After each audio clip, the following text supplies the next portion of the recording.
This one's serious? Time to end marriage? Oh. Doesn't get much more serious than that. You know we're going to say yes because we are 1, 2, 3 pro-divorce. What? Okay, so you're just pro-divorce. You haven't even heard about their marriage yet. You haven't even heard about the ins and outs of their relationship or what they're actually going through. But your general stance is just pro-divorce. And this kind of confirms some of my suspicions that I have been kind of getting a whiff of this message for quite some time now, that the modern woman kind of perceives divorce almost as like a path of enlightenment. It's like a lot of them believe women should have at least one divorce under their belt. It's like a good thing. We're pro-divorce. And then they'll wonder, gee, we look at how many women initiate divorce. Why is it? Why is it like this? Well, you have so many women encouraging it, pro-divorce. And because marriage, the way a lot of these women view marriage, and I think long-term relationships in general, is it's some sort of system of oppression that is created by the patriarchy. And you'll start to notice, man, that anything that was like traditional, soon we'll see monogamy itself. Women like these two broads are just going to be monogamy, anti-heterosexuality. I mean, it's going to get to the point to where anything sort of traditional is like patriarchy. And I think a lot of these women really just hate men. And so they want these men to be divorced. They want these men to go through the financial and emotional depression that divorce often brings a man. It's ridiculous. And this is why so many modern men are becoming anti-marriage. Because so many of these women are pro-divorce, just outright pro-divorce.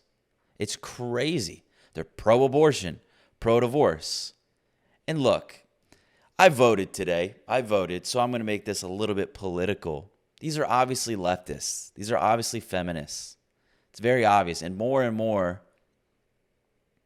women, American women, are in fact that. Feminists, pro-abortion, pro-divorce.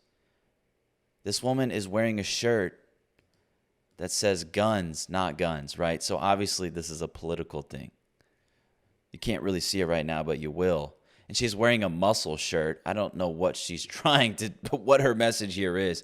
Obviously, you don't look like you go to the gym, but you're pro-gun, meaning your arms. And it's just so ridiculous, man. So many of these women, just pro-divorce. They outright just said it. They didn't even hear the story.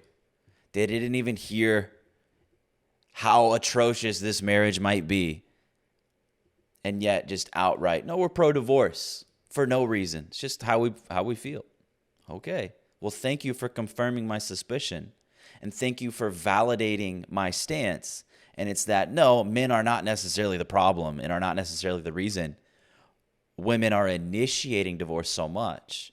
It's that a lot of you are not built for long-term commitment for whatever reason. Maybe a propaganda. I don't know. I don't really care. But the fact is, my observation seems to be true. And it's that a lot of you are not built for marriage. And like I said in a past video, so many men will hear me speak and let's say, no, you're paranoid, you're ridiculous. These women are still marriage material. I still insist on wiping them up.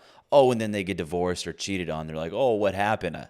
Well, a lot of them are pro-divorce. What a ridiculous thing to say. It's not. You know we're going to say yes because we are 1, 2, 3 pro-divorce. My husband and I have been together for 9 years. Ooh. He has made so many mistakes. What's the point in reading this story? We already know you're going to end up with the prescription of divorce, right? What's the point? Not a good start. 8 car accidents. Don't act like that's in 9 years. That's a car accident for every year almost. Almost. And maybe the year's not over yet, babe. So it could go 9 for 9. I guess that's true. 8 car accidents, 2 hidden credit cards, multiple job changes, mental health issues, drug relapse. Good Lord. Recently, we were on a trip to visit his family, and he had 2 small fender benders in the rental car. So that's 10 car crashes. We've gotten to 10. And so that makes me assume they've had a lot of fender benders, and the car accidents were like So that means, totaling the car. Yeah, the 8 that are car accidents are car accidents. Like not like a run into a pole. Yeah. We're not counting We're those not scraping anymore. the side of the car. Right. I think I know this man, and I think he drives in our neighborhood. Yeah, probably. And I need to speak with him. I am the breadwinner of the family, and my husband didn't work until recently. He does piercing, so it's... Man, for one, this guy, if this is true, which I don't think it is, I think where she's reading this is, again, it's probably just some anti-male propaganda subreddit, probably. It's probably a feminist subreddit. Let's be real. It's probably made up. But here's the thing. You married this guy, right? So you sure know how to pick him. Maybe this is the type of guy you deserve. It kind of says a lot about you as well. If this guy is so bad, why would you marry him? It says a lot about your decision making. It says a lot about your own. Is this a reflection of your own incompetence? Specifically when it comes to mate selection? super reliable income just yet, but it picks up quickly. I've stayed married because he's funny and we have fun laughing together. He's smart about philosophy and books. Well, that'll come in handy. And he's not smart in a lot of other things. He doesn't make plans and he doesn't follow through on things. We have 2 kids and we own a home. Should I stay married or should I split up my family? And let's see what these women say. Well, we already know. Yeah, split up your family. Do it. Just do it. We're pro-divorce. to divorce? So I think the problem is that you are married to what we in the industry would describe as a loser. It's wild how many times we see these situations unfold. You have to ask yourself, why did she marry him in the first place if she feels like he wasn't pulling his weight in the marriage? It's almost as if some people rush into these long-term commitments without fully understanding what marriage entails, or without seeing the red flags early on.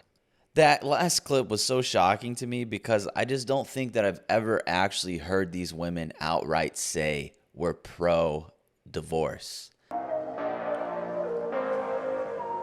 What does this say? This is some woman freaking out in her car. Nobody talks about how hard a separation/divorce from a 10-year relationship still is, even 1 year later. Jesus. You just get hit with these random waves of sadness that you didn't know you were carrying. The grief of what once was and never will be again.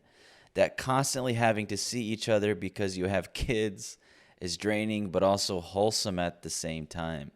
Imagine how draining it is for your children to have to go from parent to parent, always longing for that feeling of having both parents in one place at the same time.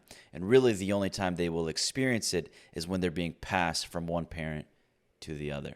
So today is 2 months exactly since I got my divorce finalized. And I'm going to tell you guys some stuff I'm feeling. Dude, she looks so young. She's already got a marriage and a divorce under her belt. So initially, when I came home to help myself get better, I was in fight or flight mode like for about a good 1 month or 1.5 months. No, you weren't. You don't know what fight or flight mode is. Give me a break. As I got home, got settled. So dramatic. They're so dramatic. They're all traumatized. They use the word narcissist. They're very dramatic. I was in fight or flight mode. My ex was a narcissist. I have emotional trauma. I'm extremely traumatized. You're all so dramatic. You all have main character syndrome. These women are, youthful, young marriage. Getting married young used to be very common. But, you take a 1950s 21-year-old woman and compare her to a 2024 21-year-old woman. The maturity levels are going to be very different. And that's not just the case for women. It's the case for men as well, of course. I think the youth is a lot more immature overall. They're very dramatic. They've all got mental health issues. They're all experiencing PTSD from their childhoods, from being spanked once. They've all got anxiety and depression issues. They're all so dramatic. Your divorce, where you weren't constantly happy, wasn't fight or flight. Your marriage, rather, where you weren't constantly happy, was not fight or flight. I was financially set back and mentally set back, so I ended up finally getting all of that fixed with my finances, my work, and everything that I do, along with school. I also went to therapy, and after everything started to kind of set in and I finally got everything I'd done I needed to take care of myself and be on my own, I started doing things for myself, drinking tea outside, journaling, focusing on myself, and reflecting on my divorce, and I felt like everything was going pretty well. And then, not even a few days ago, I just felt this dread, this extreme amount of dread that had just taken over me. Fragile. I know it's only been 2 months, but I was doing so well. And I have everything done. I'm doing everything I need to. So I think everything is finally starting to kind of hit me now that I'm settled down and no longer in fight or flight, or, my body's not in survival mode anymore. There's a lot of stages of divorce, which is like bargaining, depression, acceptance, denial, anger. And I thought I had felt that during the first month. And I was like, okay, I felt all of it during the first month and I coped with it. So, no.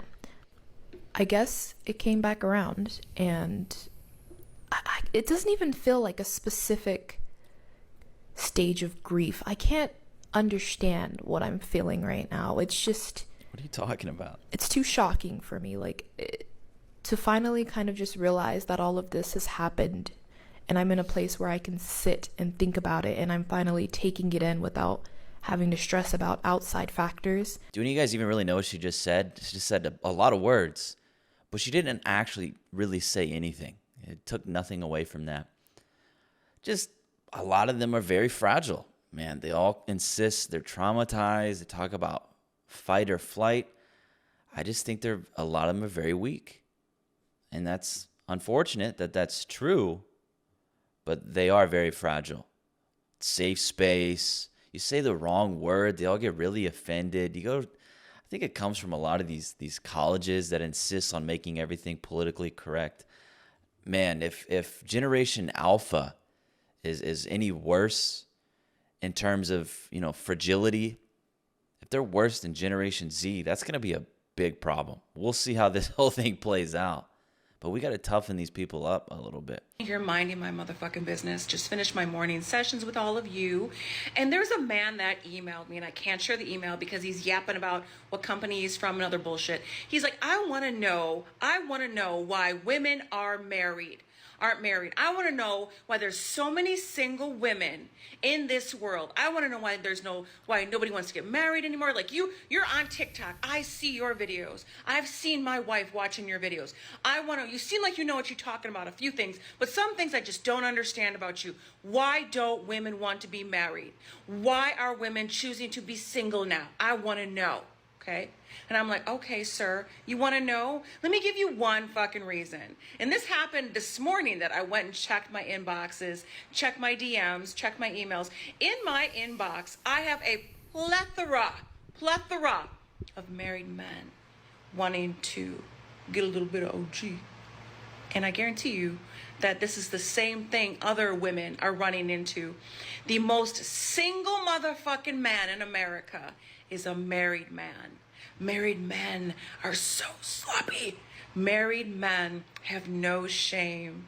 They will cheat until the motherfucking cows come home with whoever, whenever, whatever. And they do not care about getting caught, because you know why?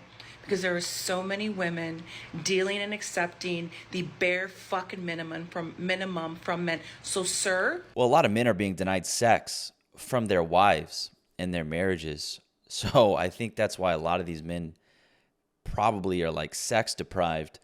It gets really tricky because I believe that's a good reason. That's a strong reason to divorce your wife if she is denying you sex over and over, especially if kids are not involved. But then the problem becomes, right, if kids are involved, that's when it becomes a little different.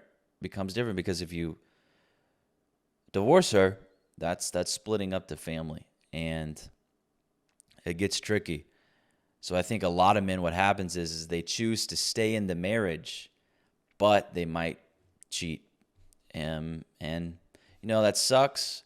But I think if men were fulfilled sexually more in their marriages, we would see lower rates of infidelity, for sure.